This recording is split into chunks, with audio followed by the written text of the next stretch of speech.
नमस्कार, मैं शिवसैनी mirror post के यूट्यूब चैनल पर आपका स्वागत है। आज भारत की नई संसद में जो कुछ हुआ वह बेहद ही शर्मनाक है हर भारतीय के लिए, क्योंकि बीजेपी सांसद रमेश बिधूड़ी ने जो कुछ बोला वह असंसदीय ही नहीं बल्कि हेट स्पीच है एक समुदाय के प्रति। भारत के संविधान में अभिव्यक्ति की स्वतंत्रता का जिक्र है, लेकिन जब भी बात स्वतंत्रता की होती है तो उसमें लगाए गए उचित प्रतिबंधों का भी जिक्र किया जाता है, होता है। संविधान के अनुच्छेद 19(2) में ऐसा लिखा है, सांसदों को विशेषाधिकार है, वे इसका पालन करने के लिए बाध्य नहीं हैं। शायद बीजेपी सांसद रमेश बिधूड़ी ने इसी विशेषाधिकार का भरपूर फायदा उठाया और संसद के भीतर दे तेरे की ले तेरे की गाली गलौज पर उतर आए। मामला 21 सितंबर का है। लोकसभा में रमेश बिधूड़ी ने बीएसपी के सांसद कुंवर दानिश अली के खिलाफ सांप्रदायिक बयान दिया और लगातार गाली देते नजर आए। इस तरह की भाषा का इस्तेमाल संसदीय इतिहास में शायद ही पहले कभी हुआ हो। पहले सुनिए रमेश बिधूड़ी ने क्या कुछ कहा। क्यों ले रहे हैं? मोदी साहब सिरे नहीं ले रहे हैं, सिरे ले रहे हैं देश के वैज्ञानिक। ओए बड़े, ओए उग्रवादी, सिरे ले रहे हैं। उग्रवादी बोलने नहीं दूंगा कभी खड़ा होगा, ये बता रहा हूँ।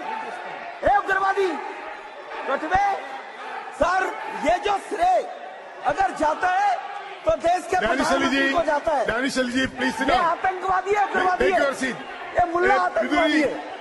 बिधूड़ी जी सर अभी मैं बताना चाहता हूँ,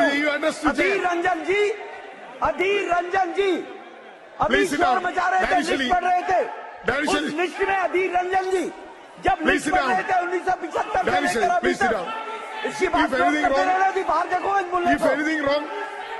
If anything wrong, अभी रोज पढ़ रहे थे सर। इसरो ने Please, you take your seat. 1975 से अब तक 52 रमेश बिधूड़ी दक्षिणी दिल्ली से सांसद है। ऐसा नहीं है कि रमेश बिधूड़ी पढ़े लिखे सांसद नहीं है। उन्होंने वाणिज्य से स्नातक और एलएलबी कर रखा है। इसके बाद भी ऐसी हेट स्पीच एक चिंताजनक बात है।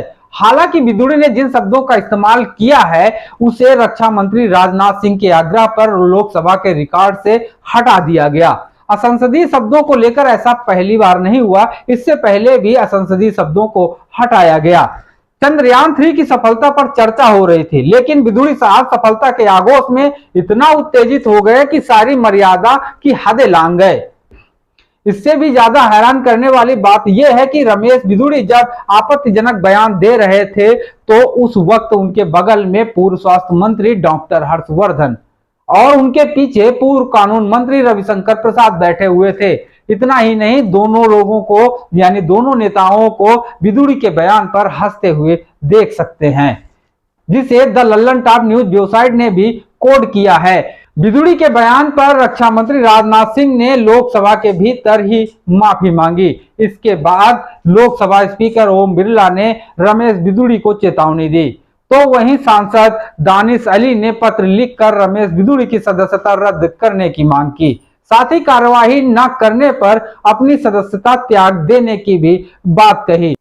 अगर अब मामले को राजनीतिक लिहाज से देखा जाए तो सवाल पैदा हो गया है कि क्या बिधूड़ी की सदस्यता रद्द की जाएगी, और अगर बिधूड़ी की सदस्यता रद्द नहीं की गई तो दानिश अली अपनी सदस्यता त्याग देंगे। अगर दानिश अली अपनी सदस्यता त्याग देते हैं या फिर उनको सदस्यता त्यागने की नौबत आती है तो 2024 लोकसभा चुनाव के लिहाज से भाजपा के लिए यह शुभ संकेत नहीं होगा। उम्मीद है कि मेरे साथ न्याय होगा। आदरणीय स्पीकर साहब कार्रवाई करेंगे, नहीं तो मैं भरे मन से इस सदन को भी छोड़ने पर विचार कर रहा हूं, क्योंकि यह एक सभ्य समाज में बर्दाश्त नहीं किया जा सकता। तो वहीं मामले में मुल्ला को आतंकवादी कहने पर मुस्लिम समुदाय में भी खासी नाराजगी है। सुनिए इस पर क्या कुछ कह रहे हैं मुस्लिम स्कॉलर।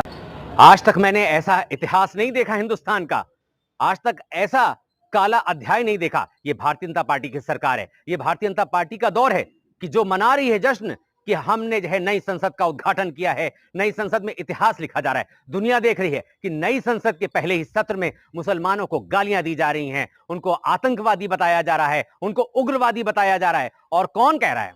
भारतीय जनता पार्टी के सांसद कह रहे हैं। और उनको एक छोटे बच्चे की तरह बुला के कहा जा रहा है कि देखो, अब भाषा की मर्यादा रखना, अब आगे से ऐसा ना करना। कोई दूसरा होता तो उठा के संसद से बाहर फेंक दिया गया होता, उस पर बैन लगा दिया गया होता और उसकी सदस्यता को जो है सस्पेंड कर दिया गया होता, क्योंकि वो भारतीय जनता पार्टी के लोग हैं। प्रॉफिट मोहम्मद को भी कुछ कह सकते हैं, अब मुसलमानों को आतंकवादी भी कह सकते हैं, उग्रवादी भी कह सकते हैं और गाली भी दे सकते हैं। कितनी गंदी गंदी गालियां दी जा रही थी। क्या सरकार का फर्ज नहीं बनता है कि अपने उस सांसद को सजा दे? एक नई संसद भवन बना है जिसका उद्घाटन करा जा रहा है, जिसमें जो है इतिहास लिखा जा रहा है। इतिहास याद रखेगा कि उसमें मुसलमानों को गंदी गंदी और भद्दी भद्दी गालियां दी जा रही हैं। शर्म आनी चाहिए भारतीय जनता पार्टी की सरकार को।